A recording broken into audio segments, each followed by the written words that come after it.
ए वर्ष बालियापाल ब्लॉक रे सुवर्ण रेखार 6 थर बन्या आसवा फल लोकंकु बहु क्षति सहबाक पड़छि। सेमानकु सहाय्य करिबा पई अंटा भिड़िछन्ति स्वेच्छासेवी संगठन।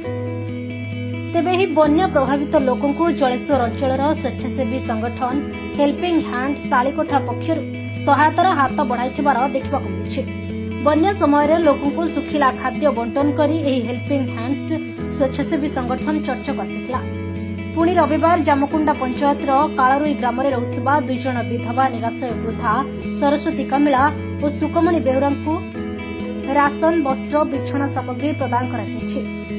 एही रिलीफ बंटन समय संगठन सभापति महाप्रसाद पात्र, संपादक दिव्यज्योति महांती, कोषाध्यक्ष हिमांशु शेखर जेना, सदस्य रमिता विश्वाल, पूर्णिमा दे, गायत्री मित्तल, लक्ष्मीप्रिया गिरी, सस्मिता परिड़ा, मानस दास, वरिष्ठ समाजसेवी प्रफुल्ल पात्र, जामकुंडा ग्राम पंचायत सरपंच विनोद जेना समेत अन्य सदस्य और सदस्य माने उपस्थित थे। उक्त संगठन को अंचलवासी प्रशंसा करछन्ति। मो नाटा जो विनोद बेरी जेना, जामकुंडा पंचायत रे मु जने समाजसेवी। आज जो हेल्पिंग जो लाइन रे जो पिला माने जो साहाय्य बन्यांचल परिदर्शन करी से माने अनेक अनेक लोकं को जो सहायता हाथ बढ़ाई प्रत्येक डोर टू डोर समस्यार समाधान भी करते। आज 2 जण कालरुई ग्राम रे जो वृद्धा माँ से माने आसी एठी पहुँचे कि जो प्रकार पैकेज आ माँ को देले आमे तो आश्चर्य। एमती अनेक साहाय्य भी मध्य बहुत हाथ बढ़ाई बहुत कथा करते।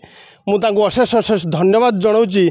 आगामी दिन को से माने आहुरी आहुरी यही सबू सहायता हाथ बढ़ातु। मु जामकुंडा पंचायत तरफ मो निज तरफ मु अनेक शुभेच्छा ज्ञापन जनाऊँगी।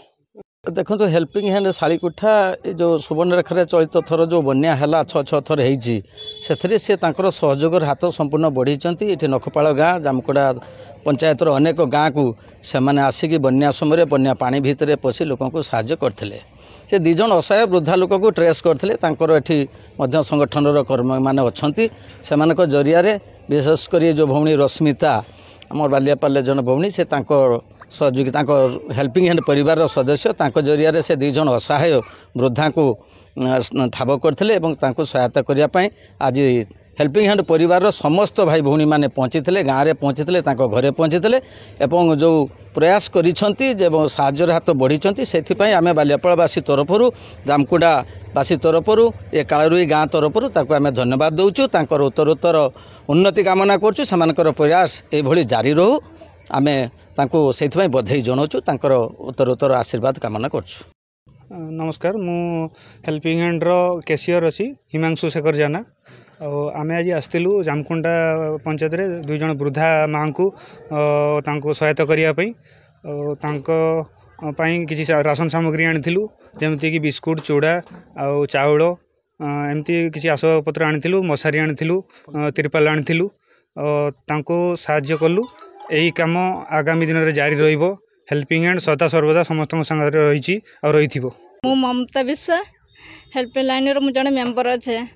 आज जामकुंडा पंचायत कारुई गाँव जो वृद्धा माँ 2 जन को आम जो साहाय्य सहायता कलु तो तांको नहीं कि आम बहुत गर्वित जेहेतु आम हेल्पिंग लाइन आगो को केमिति जीव एवं सबू माँ मानक एवं सबू गरीब लोक मानक केमिति हेल्प करिवो तो सेटा आगु केमिति जाऊ। मुझे ही समस्त को भाई मानक एवं भौणी मानक धन्यवाद दूसरी जे आम सहित समस्ते मिसिक आगु एटा जमी सबुदिन जारी रू आम सबू माँ बापा मानक जमी हेल्प कर।